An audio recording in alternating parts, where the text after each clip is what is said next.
But look, man. So we were talking about the podcast, right? Yeah. So the name, what inspired you? So Live from the Basement. That originally came because that was my first project that I did, like trying to be serious as an artist. And it was called Live from the Basement because I was at shout out Never Seen Visuals. He was before he was shooting, like we was all rapping, and he bought the studio and put it in his basement. So I was just working on a project called Live from the Basement in his basement. And but I didn't end up finishing it because shortly after that we found a studio. And we went to the studio just because I felt like you just at that point in time, like I felt like being around other artists and networking and seeing what's really going on. If we're gonna do this, we need to be where they are. You know what I'm saying? But that's where the name came from. I dropped that in like 2015, and then it's 2025. So the idea is 10 years, like you know. Yeah, you feel me? So anyway, with the podcast situation, I had all this stuff like just sitting in my bedroom. You feel me? Not the futon though, like the futon. You talking about the drops and the equipment these, and them, but they weren't like up. They were just collecting dust like this. You know what I'm saying? Mm-hmm. And I knew I wanted to do something like a podcast. I just didn't know when or why or how. But once I had my son, it just wasn't enough room for all that stuff up there. So we put all this stuff down here.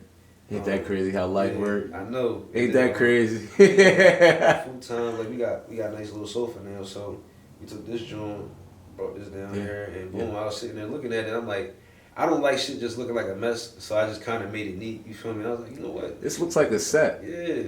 And even my lady, she came down and she was like, "That's like the place you got a podcast." And I was like, you know what? I'm like, I'm gonna try that. So, and then the Live from the Basement thing. When I did my first podcast, well, I didn't even. I think I had to leave before that, but I was like Live from the Basement. Like that just sounded like something that would be catchy. You feel me? It's crazy. And it's raw. Like the content is raw. You know what I mean? Yeah. Like it ain't no. It ain't even perfect, bro. No, it's raw and it's real. That's it's better than perfect. There is no sketch. There's no sketch like what you see. You see a concrete floor. That shit is real. We ain't, you know, because when you get to the next stage, guess what? Everybody gets to say, "Yo, I remembered I could see bricks in this nigga's videos. I remember this nigga had concrete under his feet." I posted that. Yeah, I'm gonna come back to this a year from now because I do feel like we are about to see that success that we've been working towards. But, absolutely. But yeah, bro, like I feel like so. When I read about so I watch a lot of stuff on just success and stuff like that, and they say like perfection is gonna slow you down.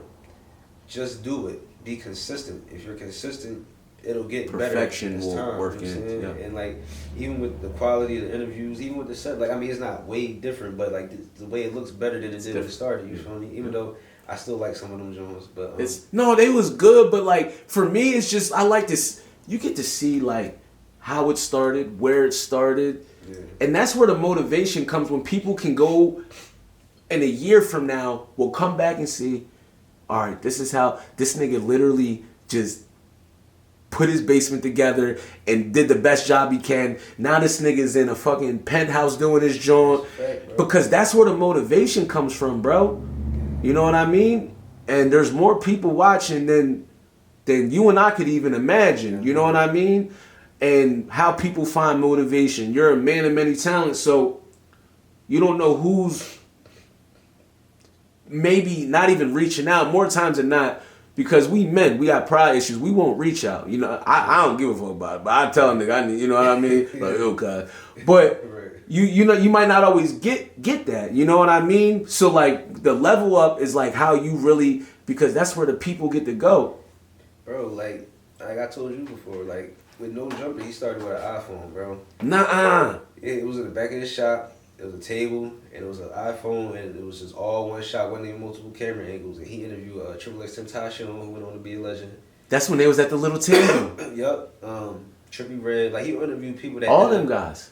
They ended up being legends, and it's like... King Von. Because of that, it made the podcast legendary. Not because of the quality of the content, but because of what was on it. Mm-hmm. And so with that being said, I'm like, dog, I got more than that.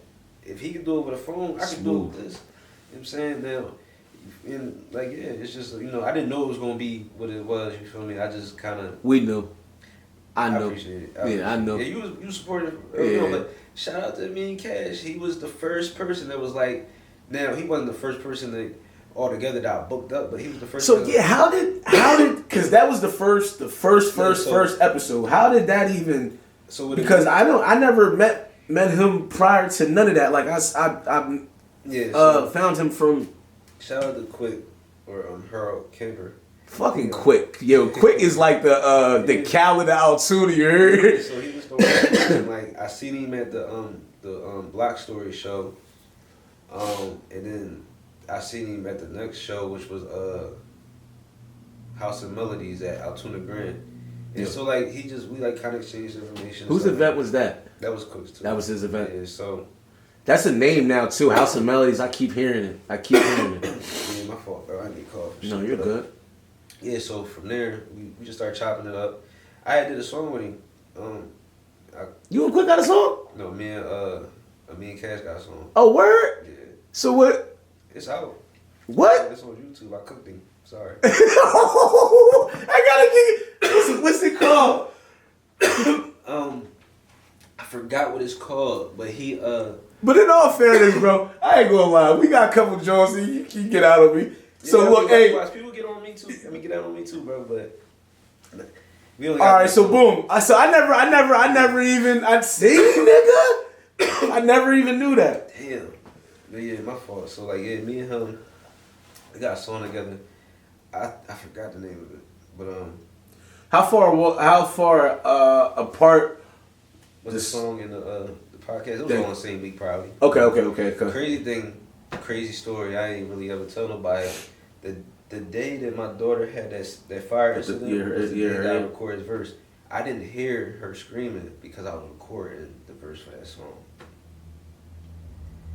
And then I heard everybody and I stopped. The song was still playing. We was at the hospital, everything. Went out to Pittsburgh, came back, the song was still playing on the computer, bro. Was that crazy?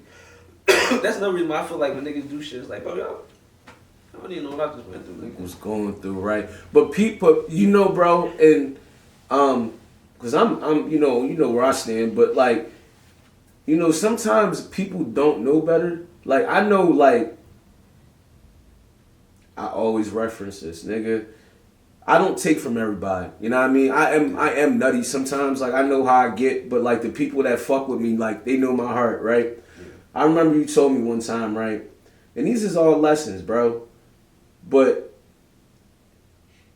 you told me, you was like, look, if your feelings was hurt, say they was hurt. Don't make it like it's something else. You know what I mean? Like you, and so like. I didn't know, bro. Like my whole life, that's how I responded to everything. You know what I mean?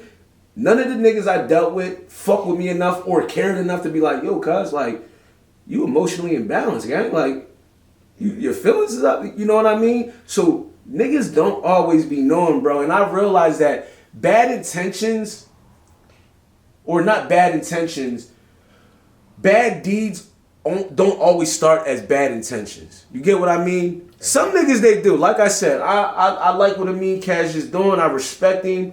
But the other boy, and so I can't even put everything on that, like, because maybe people don't know.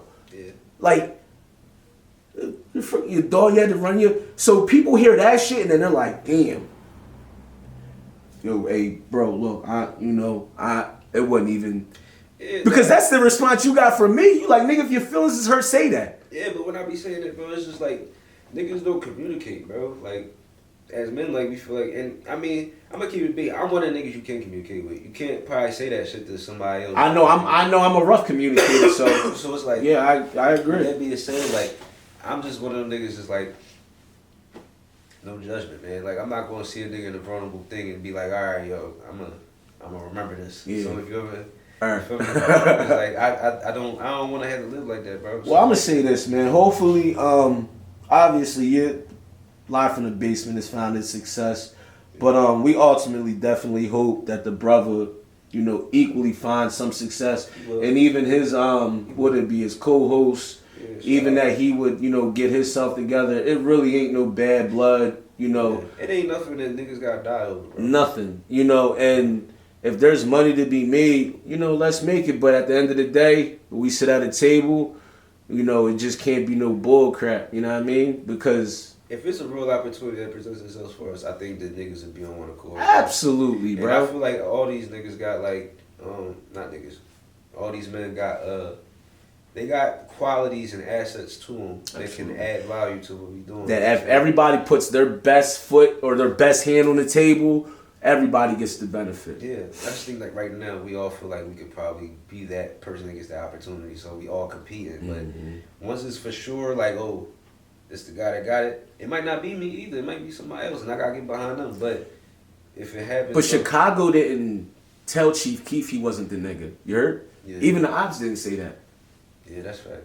They knew who he was. The Chicago never told Dirt he wasn't that bull. They knew who he was. You understand what I'm saying? That's the unity. You don't have to agree with it. You don't have to like it. But in order for this train to keep smoking, you gotta at least respect it. Yeah.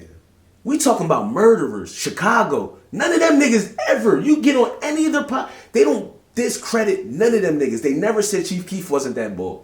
Never questioned it. They might have tried to cook his ass in the streets. Yeah. They never got on the internet. None of that said he wasn't. So I just think that it gotta be genuine. It gotta be real. If niggas really want to build, it could build. Or if niggas don't, that's cool too. But it can't be a double-sided joint where we're saying we want unity, but we're creating division. And again, you know, some people they don't know the effects of these things.